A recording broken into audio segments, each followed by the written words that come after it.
বিভিন্ন পেজ এবং YouTube channel করে ইদানিংকালে হতদরিদ্র গরিবদের ভিডিও দেখিয়ে বিকাশ ব্যাংকের অ্যাকাউন্ট নাম্বার দিয়ে প্রতারণা করছে না? আপনি দেখবেন একটা ফেসবুক অ্যাকাউন্ট বা একটা ফেসবুক পেজ খুলতে কয় টাকা লাগে? এই যে আলহামদুলিল্লাহ আমার এখানে অনেক মিডিয়া ভাইয়ারা আসছেন, তারা কিন্তু ফেসবুক করছে, তবে তারা যেটা করছে এখানে কিন্তু এরকম কোনো অপশন নাই নিচে কি লিখে দেয় হুজুরের আলোচনা শুনতে বিকাশ করুন, এরকম না। তাহলে এই ধরনেরই আলহামদুলিল্লাহ ইসলামিক মিডিয়া ইসলামের জন্য কাজ করছে, তারা কিন্তু অনেক বড় সওয়াবের ভাগীদারি হবেন।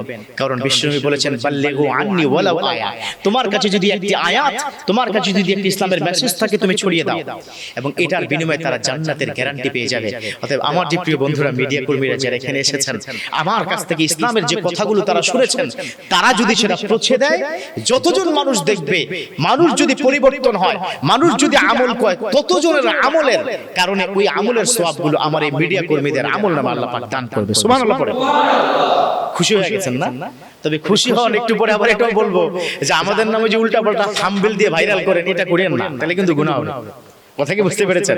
আচ্ছা আসুন, যেটা আমি বলতে চাচ্ছিলাম যে বিভিন্ন ইউটিউব অথবা ফেসবুক পেজ তৈরি করে অসহায় গরিব মানুষদেরকে দেখায়, আহা এই মানুষটার জন্য ঘর নাই, তাকে ঘরের টাকা দেন। অস্ট্রেলিয়া, কানাডা, সৌদি আরব, বিভিন্ন রাষ্ট্র থেকে আমাদের প্রবাসী বন্ধুরা বিশ্বাস করে তাদেরকে টাকা দেয়। সেই টাকার 10 ভাগের 1 ভাগ দিয়ে বাকি 90% যে আপনি রাখছেন, পুরো টাকাটা হারাম হয়ে যাচ্ছে। পুরো টাকাটা আপনার হারাম হয়ে যাবে। আপনি 10-এর 1 ভাগ কি করছেন? দিচ্ছেন, দান করছেন, বাকি 90% কিন্তু আপনি নিজে ব্যবহার করছেন। আপনি আপনার বাড়ি গাড়ি করছেন। এরকম আছে না? নাই আছে না? এরকম অবশ্যই আছে। যারা এই প্রতারণা করছে তার মধ্যে 2-1 জনের নাম তো আপনারা জানেন। ইদানিংকালের ব্যাপক ভাইরাল মিল্টন সমাদ্দার, শুনলাম তিনি নাকি আবার মুসলমানও না। তো অথচ এই ব্যক্তিকে কে কত বড় বোকা, আমরা তাকে যাকাতের টাকা আমরা কি দিয়েছি, অথচ যাকাতের 8টি খাতের মধ্যে 1টি খাতের কাজও তো মিল্টন সমাদ্দার করে না। সেটা কোনটা করে? সে টাকা নেয়, আত্মসাৎ করে। এরকম কাহিনী আমি জানি না, আই এম নট শিওর, কারণ আমি নিজে যতক্ষণ পর্যন্ত চোখে না দেখবো বিশ্বাস করব না। যেহেতু অধিকাংশ মিডিয়াগুলোতে সেরকম আসছে, তারা প্রমাণ করার চেষ্টা করেছে, সেজন্য তার একটা উদাহরণ আমি দিলাম। তো এরকম হাজারো মিল্টন সমাদ্দার বাংলাদেশে কিন্তু তৈরি হয়েছে, যারা বাইকিং সিস্টেম করে, তাই না? আপনারা কি দেখেন না যে বাইকার, অমুক বাইকার, তমুক বাইকার, বিভিন্ন নামে এই ধরনের যারা, তবে যারা ভালো করছেন, well done, I want to appreciate to you. You should do it again and again. You should serve the society. Almighty will give you the paradise.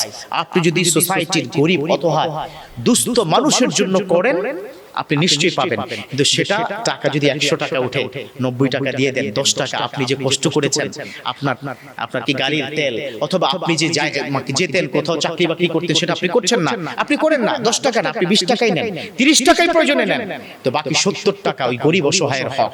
যাকে দেখি আপনি টাকাটাকে নিয়েছেন, তাকে যদি আপনি টাকা না দেন, কাল কিয়ামতের ময়দানে জাহান্নাম আপনার নিশ্চিত। কেন? কারণ হলো এই ব্যক্তি হয়তো জানে না আপনি যাকে দেখিয়ে লক্ষ লক্ষ টাকা মানুষের কাছ থেকে নিয়েছেন ডোনেশন, সেই ব্যক্তি হয়তো সেটা জানে না। একজন জানেন, তিনি কে?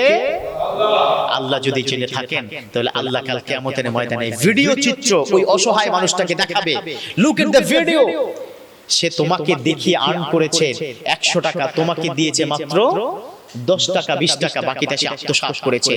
আত্মসাতের কারণে কাল কিয়ামতের ময়দানে কঠিন শাস্তি আপনার হবে।